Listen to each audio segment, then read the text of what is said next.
Assalamualaikum warahmatullahi wabarakatuh. Sejarah kebudayaan Islam, yaitu yang pertama menjelaskan perkembangan Islam masa kini minimal 3 peristiwa.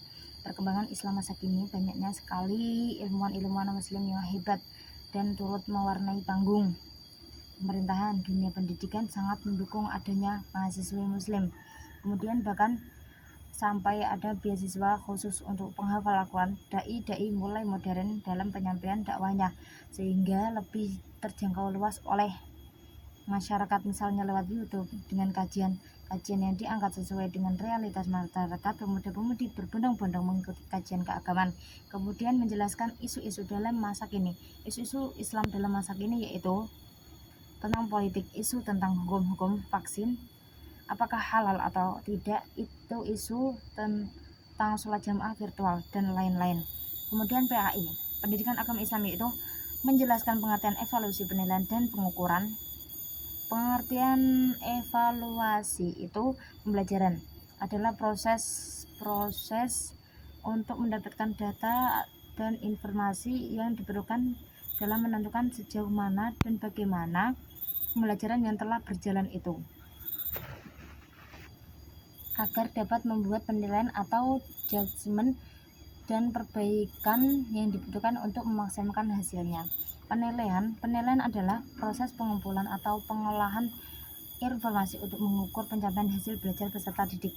Pengukuran atau penentuan besaran, dimensi atau kapasitas, misalnya terhadap sesuatu standar atau satuan ukur.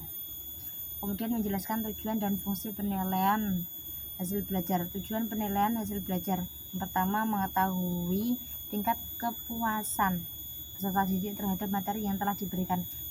Yang kedua mengetahui percakapan, motivasi, bakat, minat, dan sikap peserta didik terhadap program pembelajaran. Kemudian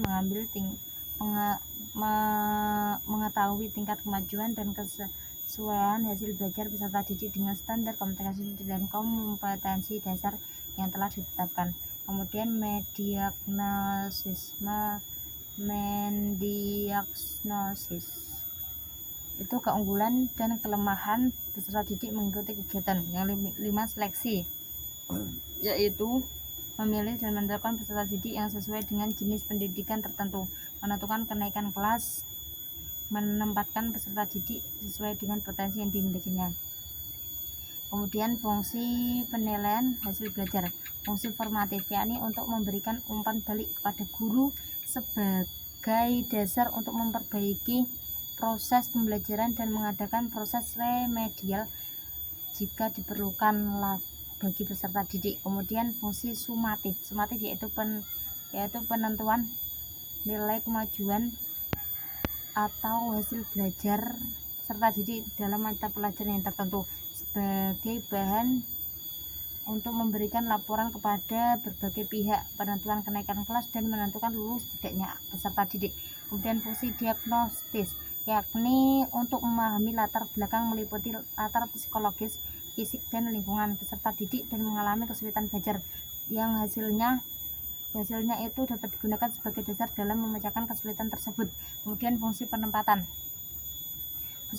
yaitu penempatan peserta didik dalam situasi pembelajaran yang tepat, misalnya dalam penentuan program spesialisasi sesuai dengan tingkat kemampuan peserta didik.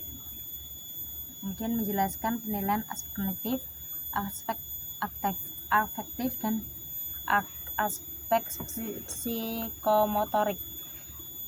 Penilaian aspek kognitif dengan tes tertulis, soal-soal maupun lisan.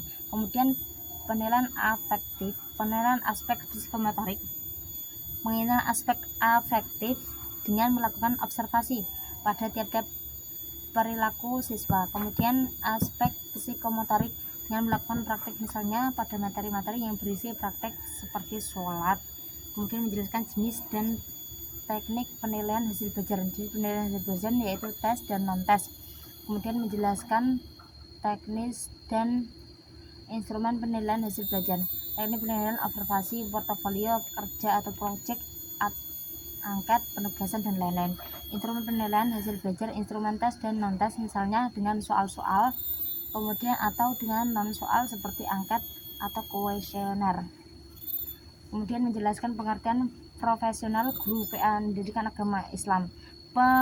Profesional guru pendidikan agama Islam paling tidak harus memenuhi 10 kriteria. Macam kriteria yaitu 1. Kemampuan menguasai materi PAI, kemudian kemampuan menguasai rumpun ilmu alat dalam memahami materi PAI, kemudian kemampuan menjelaskan materi PAI dengan menggunakan perspektif berbagai bidang keilmuan lainnya yang terkait. 4. Kemampuan mendidikkan dan mengajarkan PAI kepada peserta didik dengan baik. Kemampuan menguasai metodologi pemberian dan pemahaman PAI yang baik. Kemudian yang keenam yaitu kemampuan untuk meringkas pembelajaran PAI dengan maksimal. Kemudian yang ketujuh, kemampuan mengamalkan kesolehan individu dengan kesalehan sosial dalam perilaku kesehariannya. Kemudian 8. Memiliki pengalaman mendalam dalam mendidik dan mengajarkan peserta didik. Kemudian yang ke-9, memiliki komitmen memberikan layanan prima kepada peserta didik dan memiliki motivasi kerja atas dasar ibadah atau pengabdian. Kemudian yang kedua yaitu menjelaskan standar kualitas guru pendidikan agama Islam. Standar kualifikasi guru pendidikan agama Islam bahwa seorang pendidik PAI itu harus berkualifikasi pendidikan Islam, baik pada pendidikan jenjang SI, S2 maupun seterusnya. Menjelaskan kompetensi guru pendidikan agama Islam.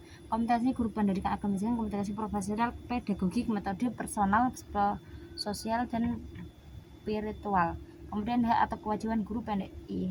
Hak dan kewajiban guru PAI berhak menerima gaji, penghormatan, dan penghargaan. Kewajibannya harus memberikan rasa kasih sayang terhadap peserta didiknya itu dan memberikan pembelajaran PAI dengan sebaik-baiknya.